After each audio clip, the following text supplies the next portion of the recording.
to come. You hear some sound or some feedback, be sure that you mute yourself. That way we can continue, I should say, to have a smooth evening. But welcome to the 2021 Virtual Women's Equality Day program. My name is Kayla Lyons. I work with KLTV as a digital news anchor here in Tyler, and I have the amazing privilege of being your Mistress of Ceremony this evening. Now, last year, 2020 marked the 100th anniversary of the ratification of the 19th Amendment, and it gave any U.S. citizen the right to vote despite their sex. And I know that we know all about the 19th Amendment. We learned it in school. You guys know it like the back of your hand, but I was just taking some time out this evening to pause and actually think about the power in that amendment and what things would look like if it was not in existence. And I was just in awe. And also, we go to August 26th, 1920, that marked the date that the amendment was officially accepted into the United States government. And in 1971, Representative Bella Asbuck championed a bill in the U.S. Congress to designate August 26th as Women's Equality Day in recognition of the day that women became equal participants in our democracy. So today we celebrate again with each other, and tonight with gratitude, and recognize those who continue to champion for women's health right here in our community. So please help me welcome Miss LaRonda Hamilton as she brings the official welcome. Thank you, Kayla. Good evening, everyone. Again, my name is LaRonda Hamilton, and I am a board of director with the League. I'm also vice president of community relations and chair of the Women Equality Day program. Welcome to our Women Equality Day program. I thank you. Like I tell my students, we have to get used to this word flexibility. So I thank you for being flexible. I know we had every intention of having this event face-to-face at the library, but due to the rising cases of COVID, we had to move it to virtually. So I hope that you are safe and staying healthy. Again, welcome to our Women Equality Day. This is a time where women who fought tireless for women's right to vote are being recognized. So we have so much work to do. So let us keep marching forward together for women's rights. A big thank you to our Mistress of Ceremonies, Kayla Lyons with KLTV. Again, welcome to our Women Equality Day program, and I hope you enjoy it.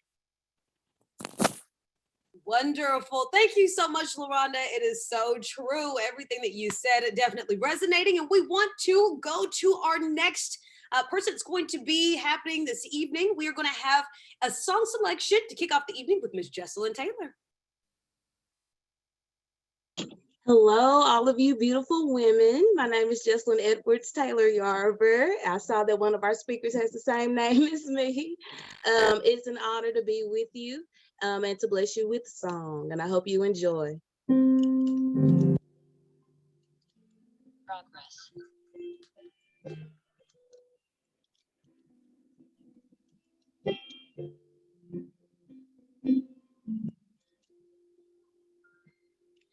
There's a hero. If you look inside your heart, you don't have to be afraid of what you are. And there's an answer if you reach through your soul, and the sorrow that you know will melt away. And then a hero comes along with the strength to carry on, and you cast your fears aside, and you know you can't survive. So when you feel like hope is gone, look inside you and be strong, and you finally see the truth that a hero lies in you. And then a hero comes along with the strength to carry on, and you cast your fears aside, and you know you can survive. When you feel always go. Look inside you and be strong, and you'll finally see the truth that a hero lies in you. You are so beautiful to me. Can't you see? You're everything I hope for, and you're everything I need. And you are so beautiful. And you are so beautiful. You women, you are so beautiful to me.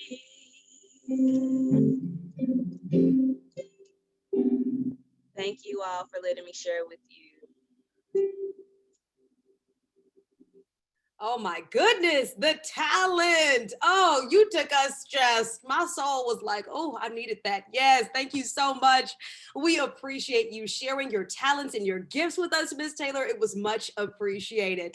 Now, we're going to have the history of the League of Voters. Please join me in welcoming Toni Ferrell for that.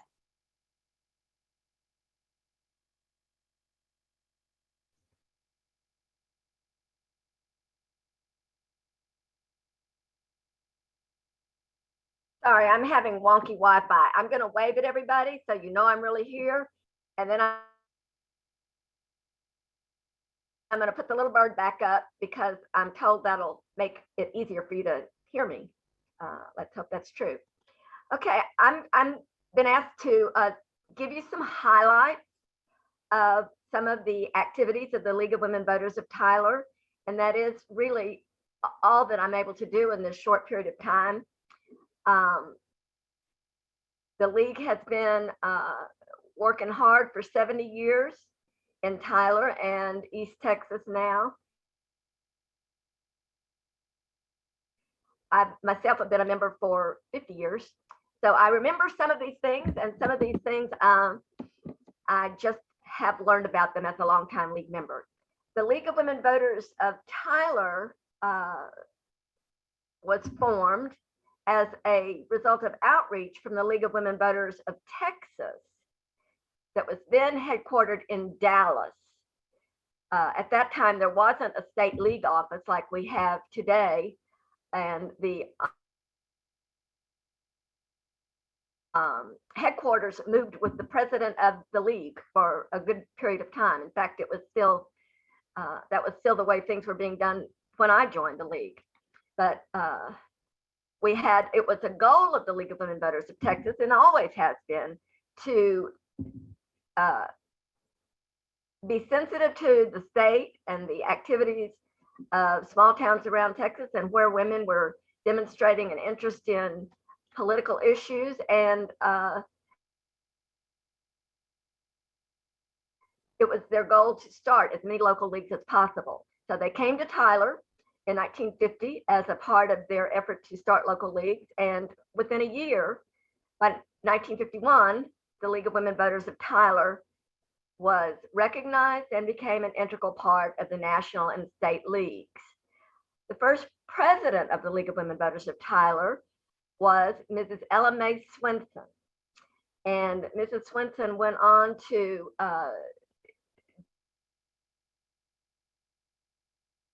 as a leading citizen of Tyler for a number of years, such that when she actually passed away, which has been in my memory, she was written about in the Tyler paper, and a very generous editorial written about her work. Soon after formation, the new League of Women Voters of Tyler, like most new local leagues, researched their own community and government in their own community, and published a little booklet called Mr. and Mrs. Citizen Meet Tyler, Texas. You'll see a picture of that in the middle of the three pictures that are on the screen now. For years, League members used this as a means to greet newcomers to Tyler and interest them in learning more about government in Tyler, and also in the League of Women Voters, with the hope that they would join. Soon after formation, members of the new League of Women Voters of Tyler went to work right away as sworn volunteer deputy tax collectors, assisting with the collection of Texas poll taxes. When the poll tax was abolished in 1966, they didn't miss a beat and immediately began training and then being sworn as volunteer deputy voter registrars, which is what we continue to do today. With the passage of a 1954 Texas law granting women the right to serve on juries, can you believe that? The League of Women Voters did a study and learned about what was required to serve on a jury, and published a little pamphlet again called Your Jury Service. One of the things that the League of Women Voters is considered an important resource for the city and county governments for is the fact that we always do study issues, including local issues. And when we study them, then we reach consensus of the membership about moving forward and what we believe would be the best thing for these different issues. Following the work they did on jury service, the members went right to work again, seeing a need for a new domestic relations court in Tyler to handle cases involving children, as well as a juvenile shelter and detention center. In the mid-1950s, some people might be surprised to know that the League of Women Voters of Tyler became racially integrated under the leadership of League President at that time, Chris Selman, and racial diversity has continued to strengthen the League over the 70 years. In the 1960s, the League campaigned for voting machines. When Smith County purchased its first 15 voting machines, members trained first and then began teaching the public how to use them. League members compiled facts about public schools in Tyler and published blueprints, bricks, and bond issues, outlining the findings about needs, costs, and trends for new schools, and then supported a successful bond issue to finance new school construction.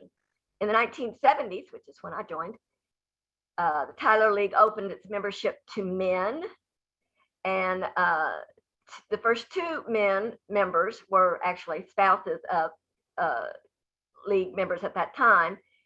Smith County Commissioner Roy Stanley and Richard Schaefer were the first of the League's male members. After an in-depth study of the resources and services of the Tyler Public Library, members advocated for a bookmobile, an improved library facility, and more library services. And the first bookmobile was purchased in 1974, and the new current library facility opened in 1980. In the 1980s, the League began a 2-year investigation, including public forums, to present and discuss safety and effectiveness of hazardous waste disposal in East Texas. Members joined a national 2-year study surveying the basic needs of people in Smith County, identifying who needed help, what kind of help was available, and the proper role of each level of government or the private sector in meeting those needs. Again, the League published a report, Meeting Basic Human Needs in Smith County, that revealed serious problems and some of the underlying causes in 4 areas: food, shelter, basic income, and access to health care. Moving quickly through the decades, in the 1990s, the Tyler League elected its first male president, Ray Nolan, who was an instructor at Tyler Junior College. During his presidency, after study and publication of a report comparing selection methods in the Tyler ISD with those of school boards across Texas and the nation, members adopted a position favoring single member district selection of trustees. So think about it. Until then, we were still electing all trustees at large. Soon after the position was adopted by the league, there was an adoption by the Tyler ISD of the single member district selection method that we have today. The decade also saw the league successfully advocate to expand early voting in Smith County, and members trained on new touch screen voting machines in order to provide similar training to voters.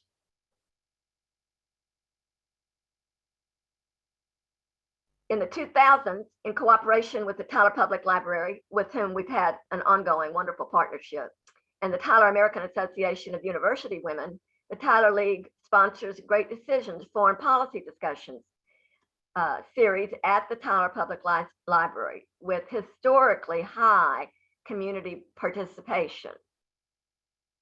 On 2 separate occasions, members hosted 8 days of programs for international delegations of emerging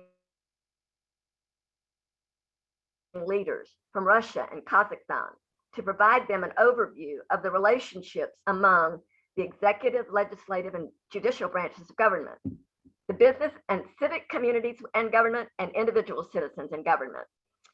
That was done under the leadership of Dee Brock, who has joined us and might want to wave at us, who was president at that time. In 2007, members approved expansion of our geographic area to all of Smith County and an associated name change to LWV Tyler Smith County, which is how you know us today. So we celebrate the 70th anniversary in 2021, and the League of Women Voters of Tyler Smith County remains the preeminent nonpartisan grassroots public interest organization, and its members work tirelessly to inform and empower citizens through voter registration and get out the vote campaigns, hosting public candidate forums and providing nonpartisan printed and electronic voter guides in which candidates can inform voters where they stand on issues affecting our community. The League's membership and board remains a committed and diverse multiracial core of women and men volunteers who are a mix of veterans and newcomers to the League. Membership numbers have averaged over the last 70 years at about 65 members, which is a relatively small number that surprises many people because of the League's excellent record of achievement and service. Currently, LWV Tyler Smith County board is led by its first African-American co-president, Rubye Kendrick, and Marilyn Wills. We believe if it's true that what is past is prologue, LWV Tyler Smith County will continue to pursue its unique, nonpartisan mission to make democracy work for all citizens far into the future. And thank you, Mandy, for sharing the screen and matching the pictures. That concludes my remarks. Thank you so much, Ms. Ferrell. Just such a rich history, and it is just an honor to have all of you all, though not in person, via virtual conference. I mean, it is just wonderful. So we appreciate you sharing all of your history, and we're going to go to the introduction of this evening's speaker. That's going to be Ms. Kathy Klein. Good evening. It's my privilege to get to introduce Dr. Laura Jackson, a student of politics and public policy, both in the classroom and in practice. Dr. Laura Jackson is a political consultant and government affairs professional working here in Tyler. Prior to moving to Tyler, Dr. Jackson worked at an Austin-based political consulting firm and managed political campaigns ranging from local races to statewide contests. For the last 10 years, she has led the government affairs efforts for the University of Texas at Tyler, and she recently joined Cardwell and Wansley Consulting as a partner. Dr. Jackson holds a bachelor's degree in political science from Texas A&M, a master's in public service and administration from the George Bush School of Government, and a PhD in public affairs from the University of Texas at Dallas. She lives in the Azalea district with her husband, 2 daughters, a dog, and 3 chickens.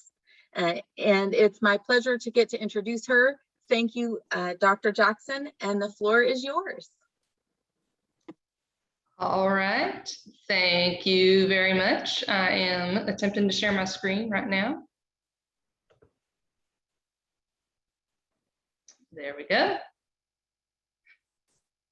So I hope everybody can hear me. I'm not showing up on my own screen, so I assume somebody will tell me if you can't hear me or if you can't see me. But my name is Laura Jackson, and I was thrilled when Katie reached out and asked me to speak with you all today as your keynote speaker, because I truly have a passion for politics and public policy. And so when she gave me the charge to talk about what it takes for a woman to run for political office, the unique challenges we face, and the resources available, it didn't take me long to say, yes, absolutely. I would love to have that opportunity. So thank you very much, Katie, and the entire league for inviting me to do this today, this presentation this evening. So I'll start and just share with you a little bit about me, going back in my background. I grew up in a family that was very civic minded, but not necessarily politically minded. And so my parents certainly wanted to give back to the community, wanted to be involved. But at the same time, they voted, but we weren't involved in any political parties or really the political process at all. It wasn't until I got to Texas A&M and took my first political science class that I learned that I really do have a passion for this and I really love it. And so the first sort of experience that I had, the first time I worked in the political space was in 2000. I did an internship, worked on a political campaign here in East Texas. It only fueled my desire to do more. So I remained involved and had an opportunity, looking at this picture here, had an opportunity to go to Washington, D.C. and work in the White House. But that was the summer before my senior year of college. I had to get an internship credit in order to get that course credit to keep on my schedule to graduate in 4 years. And so I went to my academic advisor and I said, hey, I need to sign up for an internship, have this opportunity to go work in the White House. You know, I'm really excited about it. And he said, oh, I'm sorry, Laura, but A&M only allows 1 internship. And you've already done that. You did that political campaign back in 2000. And I said, that's just crazy. Like, there's got to be a way to do this. I have this opportunity. I really want to take it. I'm eager, you know, and he said, well, the only way to do it is to go and get the dean's permission. So I walked into Dean Hurley's office, had the paper right there for her to sign. And I, you know, laid out my argument. And she said, oh, I'm just not sure that I can sign off on this. I really feel like you might be undervaluing your classroom experience. And so, yeah, I'm really having trouble with that. And I said, oh my gosh, you know, come on, this is a once in a lifetime experience. I really want to get to go and do it. You know, I promise I'll do whatever you tell me. And so I think she kind of realized at that point that I was not leaving her office until I got her signature. So she signed it off. The only reason she signed off on it is because she would personally oversee it to ensure that I did everything right, you know, dotted all the I's, crossed the T's. And at the end of the day, I did get to go spend some time in DC. That's where Senator Hutchison at the time had a little reception for all of the Washington, DC interns from Texas universities, was kind enough to do that. And so when I was thinking about this presentation, I thought who better to feature than a woman who had run successfully for office. And so that's just a little bit about me. Dean Hurley's concerns ended up being unfounded because I am a political science nerd. I did complete my degree at A&M in political science, and then I went on to get my master's in public administration and my PhD in public affairs. So I don't think she had anything to worry about. So again, really thrilled today to get to answer the charge that Katie gave. I am going to mix it up a little bit. The order she gave it to me in is what it takes, the unique challenges and the resources available. But I always am one who likes sort of the bad news first, and then you end on the good news. And so we're going to start with the challenges.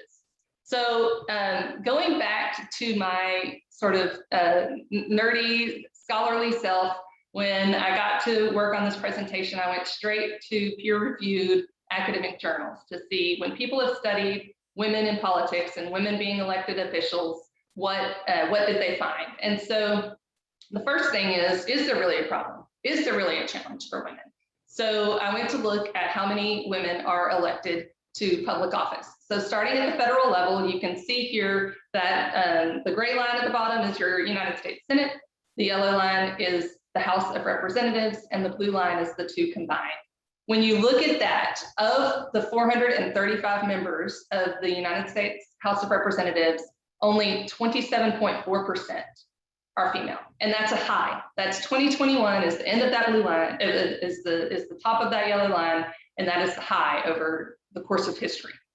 In the 100 senators, only 24% of our United States senators. And so again, women, we make up what? 50% at least of the population. A lot of folks say we're a little bit more, and we're only representing about 24 to 27% of our United States Congress. So next thing, let's look at the statewide level. What does it look like at the statewide level? This one isn't such a straight trend. It looks like, we kind of go up and down a little bit, but again, ending on a high in 2021, that is 30.6 of our statewide elected officials are women.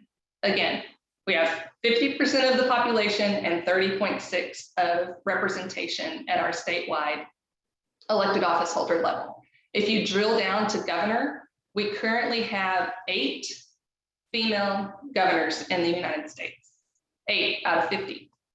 The record of all time at one time is 9 female governors in the United States. So 9 female governors, that's less than 1/5 of our states have been ever at the same time run by a woman elected official. So clearly the statistics show, the journals show that there is a discrepancy. So the next question is why? Like, what's going on here? Why do we have this discrepancy in representation? Well, the first thing to know is, this is the good news. When women run for office, they win at the same rates as their male counterparts. Every study that they've done recently in these academic journals show that when women run, we are just as successful as our male counterparts. The difference is we don't run as often. And so that was the next step. Why not?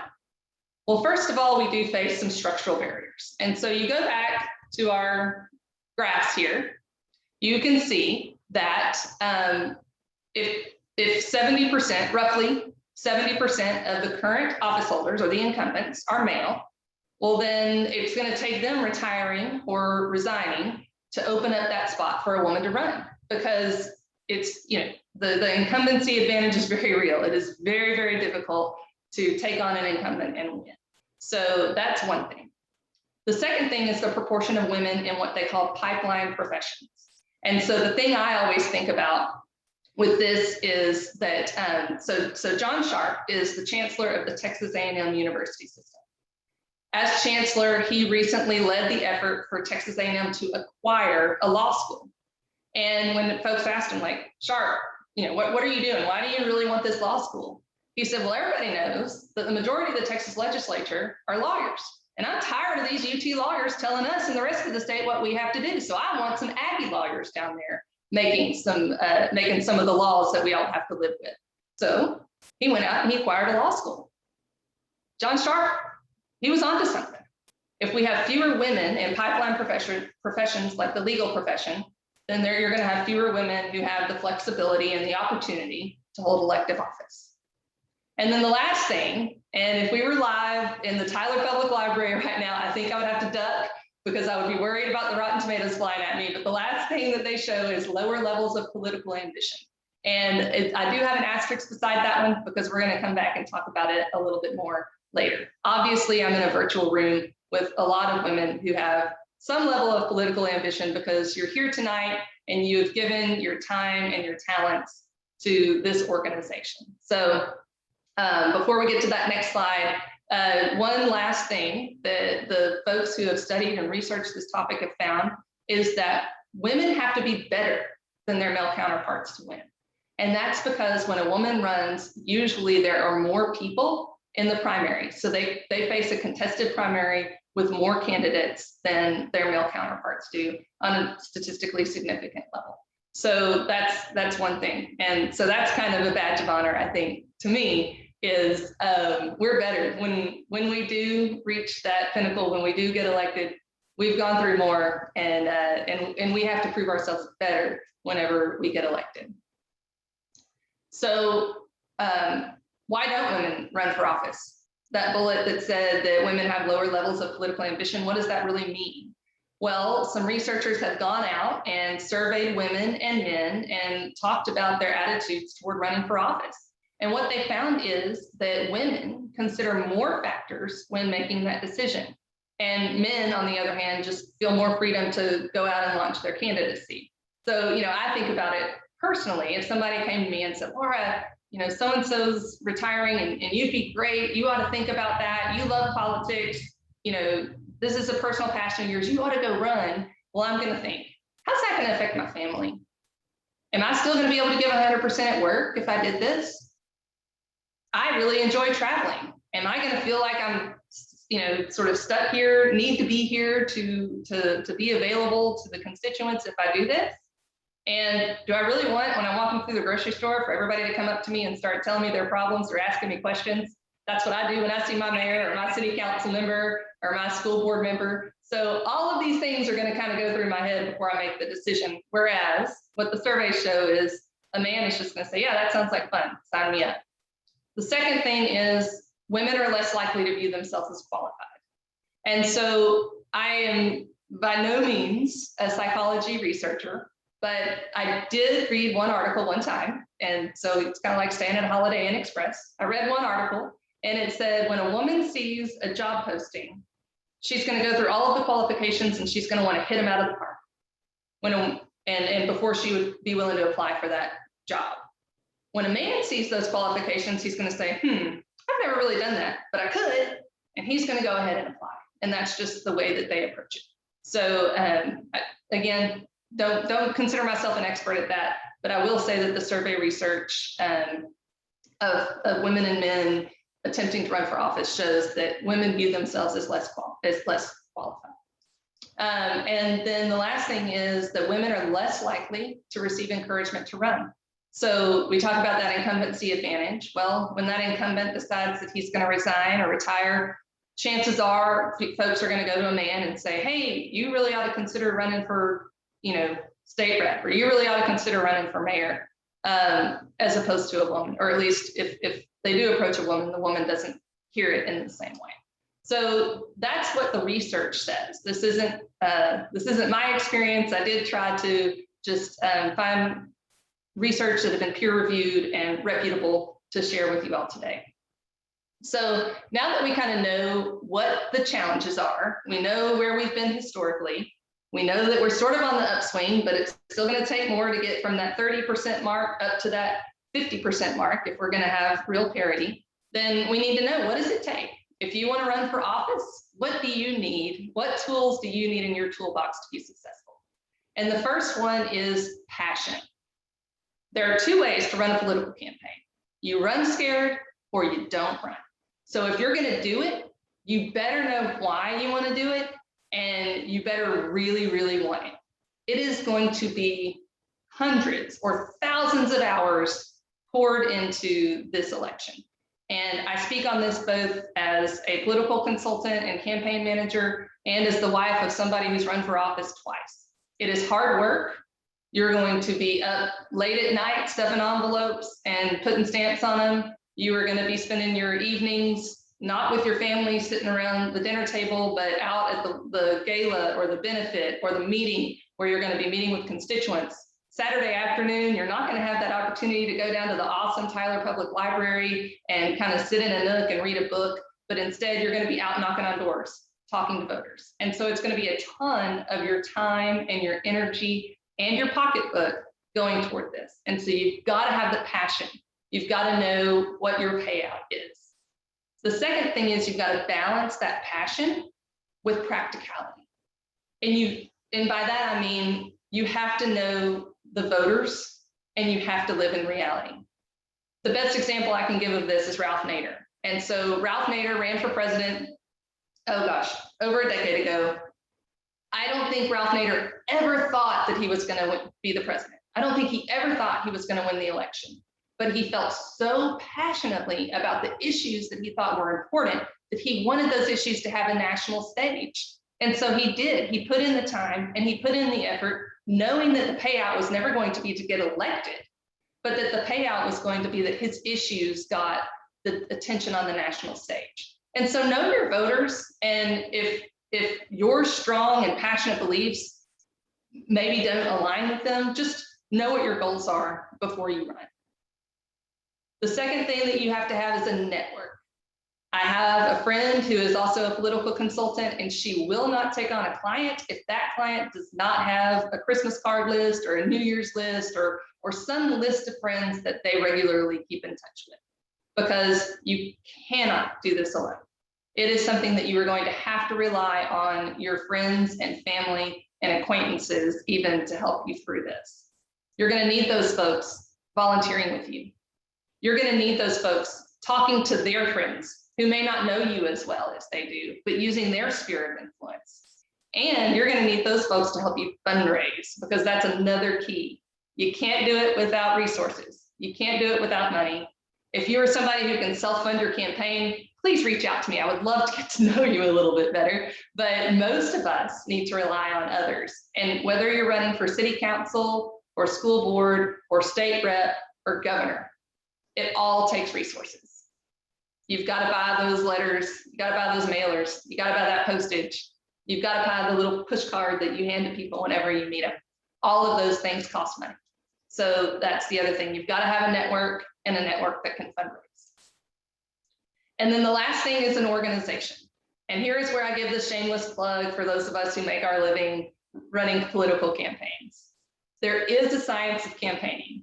If you decide that you have the passion, if you decide that you have the practicality and you have the network and you want to take that next step, I highly encourage you. You don't have to reach out to Cardwell and Wansley, but reach out to somebody who's done it before, or reach out to a professional in the campaigning space, because there is a science to it. I'll give you one example of something that people think really matters that may not really matter, and that is those big road signs. So the 4x8 road signs. Every campaign, there's just all this chatter about who has the most signs and who has the best placement and this, that, and the other. The truth is, those road signs could all be at one commercial real estate agent's properties. One person who supports that candidate, and they say, hey, I have all these properties, you can go put my signs out. So that's really just one vote, or maybe 4 votes if everybody in that household votes. Except everybody gets, including the candidates, they get real caught up in this sort of sign war, when at the end of the day, that may not be the most efficient use of time or resources. And so that's where an organization can help. Somebody who's done it before, or somebody who's done it professionally. So passion tempered with practicality, a strong network, and a strong organization are what it takes to run for office and to win. So finally, we know what the challenges are. We know what we have to do to run and to get elected. And so the last thing is, what resources are available to women who are interested in serving an elected office? And the truth is, I just Googled this. I just Googled resources for women running for office. And there are a lot, I'll put it that way. There are a lot. But after doing some research and vetting them, I did choose 3 to share with you today. All 3 of these organizations are nonpartisan, just like the League of Women Voters. The first, She Should Run, recognizes that when women run, they get elected at the same rates as men. And so their whole goal is to motivate more women to explore the possibility of public office. And they have a vision of recruiting 250,000 women to run for local, state, or federal offices by 2030. That second group kind of builds on She Should Run. It's the Women's Campaign Fund. And so they don't only want to encourage women to run, but they want to provide resources as well, which includes funding for their endorsed candidates. Their goal is to have 50-50 representation by 2028. That is that's going to be a reach. That's a reach goal for sure. But like I said, they do provide funding to their endorsed candidates, and they endorse candidates both for Republican and Democrat and probably third party too. I don't know. I just saw Republicans and Democrats were endorsed by them. And then the last organization I thought was really neat because it tries to reach down into that younger generation to sort of change that culture that we talked about earlier, that culture of not feeling qualified, or that culture of sort of talking yourself out of running by considering all of the other factors. And that is to build the pipeline of next generation leaders. Ignite has resources from curriculum design for kindergartners all the way through college chapters that just builds that generation, that next generation of women leaders, specifically to encourage them to get involved and to seek public office. So those are just a few of the resources. Like I said, if you just Google it, you'll get a lot, and there are a ton that are focused either on progressive candidates or conservative candidates. But for the purposes of this, I did choose the nonpartisan organizations. So I think I hit on all of the topics that Katie had asked me to. I am happy to answer any questions. I hope you can tell that I love talking about this. I would love to go to coffee or to lunch or have a Zoom meeting until things get a little bit calmed down health-wise. But you can reach out to me here. That's my cell phone number and my email address. And so would love to visit with any of you further. And again, really appreciate this opportunity to visit with you this evening. Thank you very much. Well, thank you, Ms. Jackson, again for sharing your expertise with us. Oh my gosh, you just motivated me. I'm going to go and start maybe looking up. You had to be thinking, oh my gosh, maybe there is something that I need to, do or run for. You have inspired us all. So thank you for that. We appreciate it. It matters. And next, we are going to, of course, announce our honorees tonight. Each year, the League of Women Voters of Tyler and Smith County honors local leaders with the League of Women Voters Making Democracy Work Award. The award tributes a community member who has been a leader and has actively engaged in hands-on work to help keep Smith County a strong and vibrant place to live. This year's recipients are Nancy Arellano Rangel. She is with the Hispanic Business Alliance, Jessilyn Edwards with the Veterans Rights Advocates, and at Callynth Finney with the Tyler Street team. So with that being said, we will have Miss Marilyn Willis to present the first award. Thank you, Kayla. And thanks everybody for being with us tonight. We really appreciate it. As you heard earlier, and as Kayla mentioned, the League is made up of volunteers who hopefully with that hands-on work, we really create lasting positive change for Smith County and Tyler. And so every year during our Women's Equality Day festivities, we present the Making Democracy Work Awards. And so we're recognizing other community members who do that same kind of hands-on work to make the community better. And we have 3 awards to deliver tonight. And, we were going to be at the library and we had little gifts and certificates. So for those awardees, we are sorry we can't do that to you tonight, but we will hopefully meet you down at the library to get some pictures and exchange the certificates and gifts sometime in the next week or so. So we'll be in touch with you about that. But I have the privilege of presenting the first of the 3 awards, and it's going to go to Callynth Finney and the Tyler Street team. Hello. But before I introduce them, I want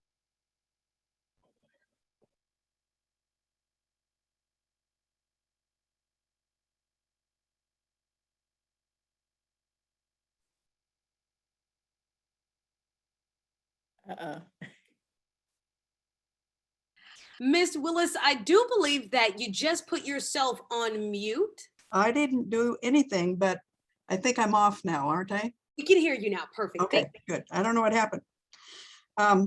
Anyway, people can be categorized as homeless if they're living on the streets or they're moving between temporary shelters, which might be houses of friends or family or emergency accommodations. And we all know that homelessness and poverty are very intertwined. And if you become homeless, everything else becomes difficult about your life. As far as I could find, there is really no consensus on how to count the homeless and identify their needs. Therefore, most cities only estimate homeless populations.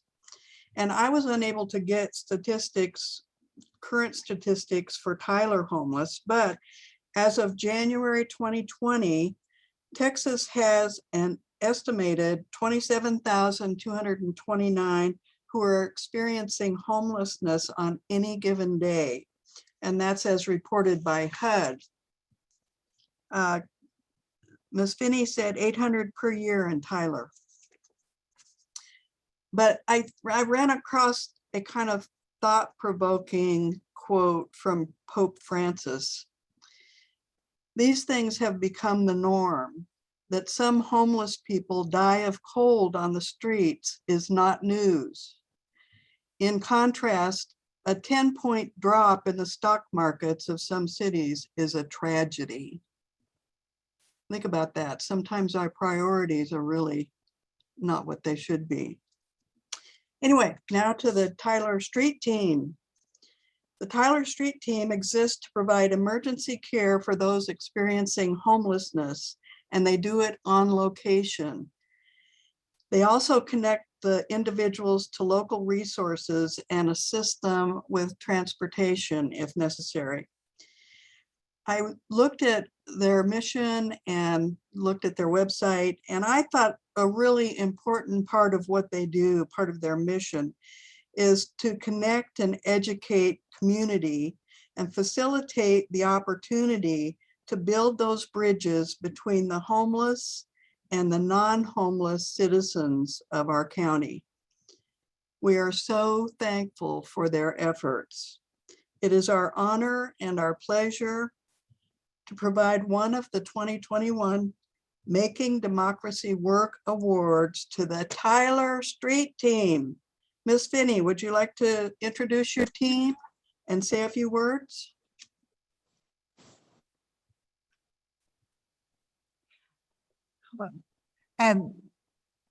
Gates, and thank you so much. We are so honored, Alice and myself, and I'll let Heidi introduce herself. I'm Heidi Eslicker.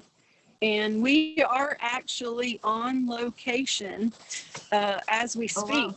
I'll let you take a look. Yeah, Really? we just moved a young man into permanent housing in the last 30 minutes.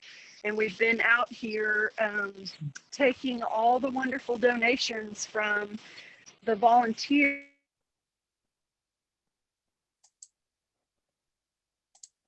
over the last 24 hours have provided him with everything he needed: kitchen, furniture, television, pots and pans, groceries.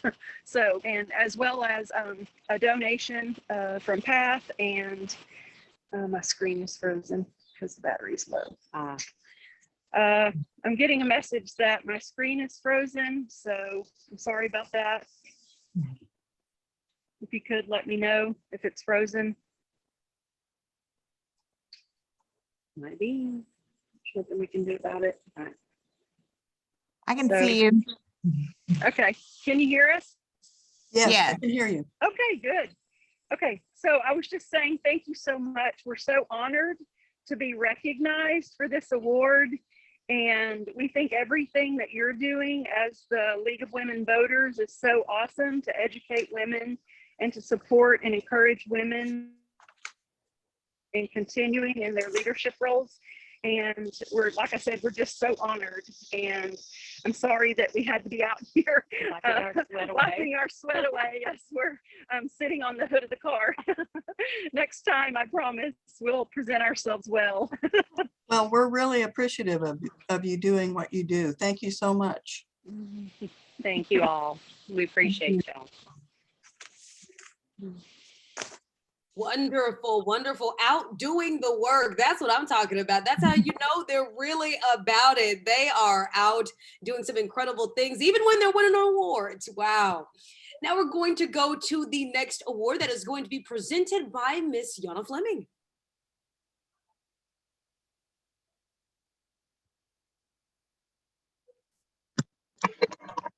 Thank you, Kayla. Good afternoon, everyone. It is a privilege for me to present the Making Democracy at Work Award to Miss Nancy Arellano Rangel. the president and CEO of Tyler Hispanic Business Alliance. Nancy is a graduate of the University of Texas in Tyler, and she serves as a community leader on many organizations throughout Smith County, keeping it a vibrant place to live. Some of the organizations that she serves is Tyler Area Chamber of Commerce, the Better Business Bureau, Smith County Bar Association, Little Council of Tyler, Tyler Area Business Education Council, the City of Tyler Municipal Court Roundtable, Smith County Champions for Children, Tyler Executive Women's Network, and many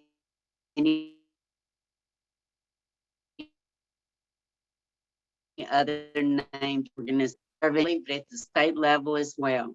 She's married to her best friend, Misael, and they have two sons, Moses and Aaron. Again, it is a great honor and privilege to present Miss Nancy Arellano Rangel, a recipient of the Making Democracy Work Award. And I hope I did not butcher your name, but I'm very honored to present you. Thank you. Thank you. It is such a great honor to receive this award. As a Latina woman, I'm very honored. I'm very honored for all the Latina women that have come before me and for all the Latina women that come after me. It is such an honor to be able to serve this community that we love. We know, just like the team that just won, that all of us working together can truly make a difference. And we're trying to do that not just because those that did it before us did an excellent job, but we're doing it now. It's our turn to do it for our future generations. So just like everything else, it takes a village. Thank you to everyone who helps us, all my sisters, LaRonda, everybody that, Dr. Jackson, everybody that has been friends throughout this entire journey. But I want to give a special thanks to the two biggest mentors that have been in my life, that have been my parents. My father, Juan de Arellano, and my mother, Maria Irma Arellano. I want to give them both thanks because they were the ones that taught me how to serve and the importance it is to serve with your heart. There's a lot of need out there. We can't do it all, but each one of us can do a little bit, and we can plant seeds in different locations so that we can see it grow in the future, in our future generations. So thank you again for this award. It is a great honor. Thank you again. Wonderful remarks. So true. If everybody does just a little bit, it will add up to a lot. Now, I do believe we're going to have our last award presented by Miss LaRonda Hamilton. Okay.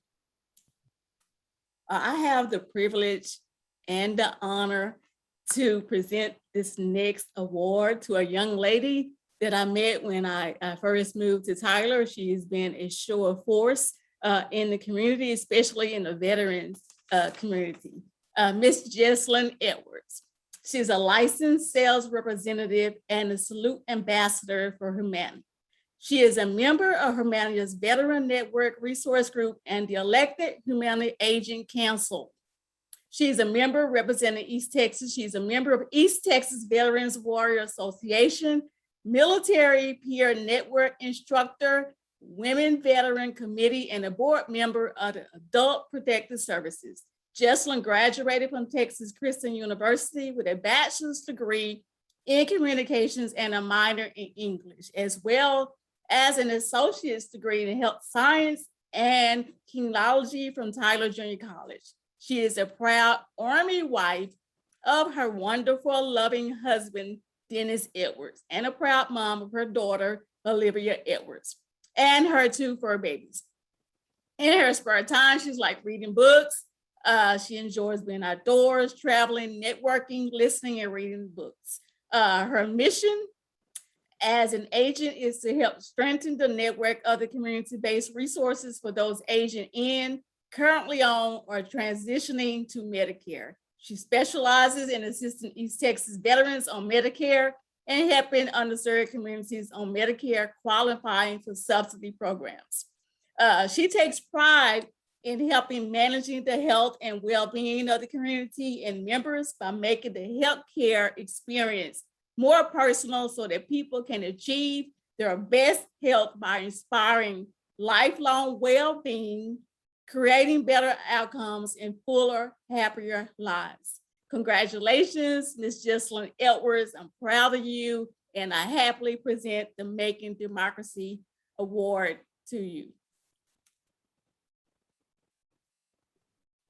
Thank you. Can y'all hear me? Oh my goodness.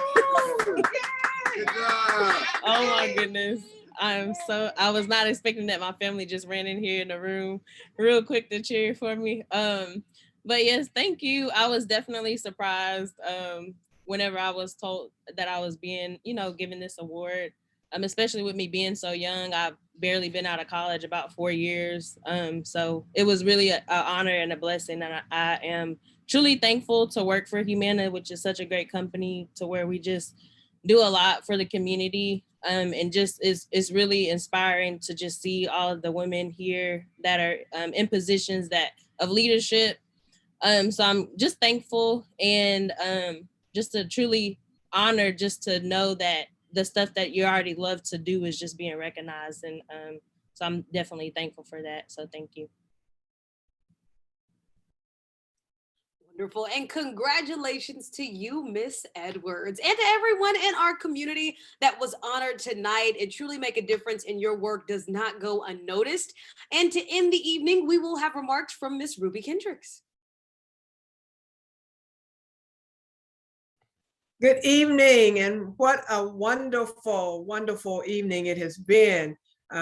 It's been just so inspirational. We thank you all for joining us. I'm really excited about certainly our awards. One thing that I think we have all learned that is necessary for moving forward right now in our new normal is that ability to pivot. Pivot is the operative word. And I think we have done that pivoting very, very well this evening. And I'm just elated. And as we get ready to close, I'd like to invite you to consider joining the League. I don't know if any of you have ever checked out our website, but if you go to Tyler, LWVTyler actually, .org, then you will see the ability or the area where you can click the tab that says join the League. For me, the League has been just very, very, very influential. I've been a member for 5 years. For me, having access, when people ask what are some of the benefits, certainly, voter registration, voter education, all of that is a big deal. And there are certainly lots of organizations that do that. For me, the vast amount of resources that are available through the League is just top notch. And that was what really attracted me in becoming a member. But as you heard from the history that was given by Toni, just the vast amount of things that we have done, what the League does as a whole, that influence, that ability to research issues and really have data to support the things that we recommend, that is huge. But again, our website is lwvtyler.org. Yearly membership is only $70 per individual. It's $105 per household. College students, I believe, is $25, and high school students is $10. So once again, we encourage you to consider joining us and help us keep making a difference in the community and advocating for the positive social changes that we advocate for, and making that difference in what we do in the community. Thank you for coming, and I bid you a good evening until we have an opportunity to see each other again. All right, and thank you, Ms. Kendricks. Thank you all for joining us this evening for the 2021 Women's Equality Program. It was amazing to be with all of you this evening. Keep on doing that amazing work in the community that you all are doing. It is making a world of a difference, and I hope you all have a great rest of your night.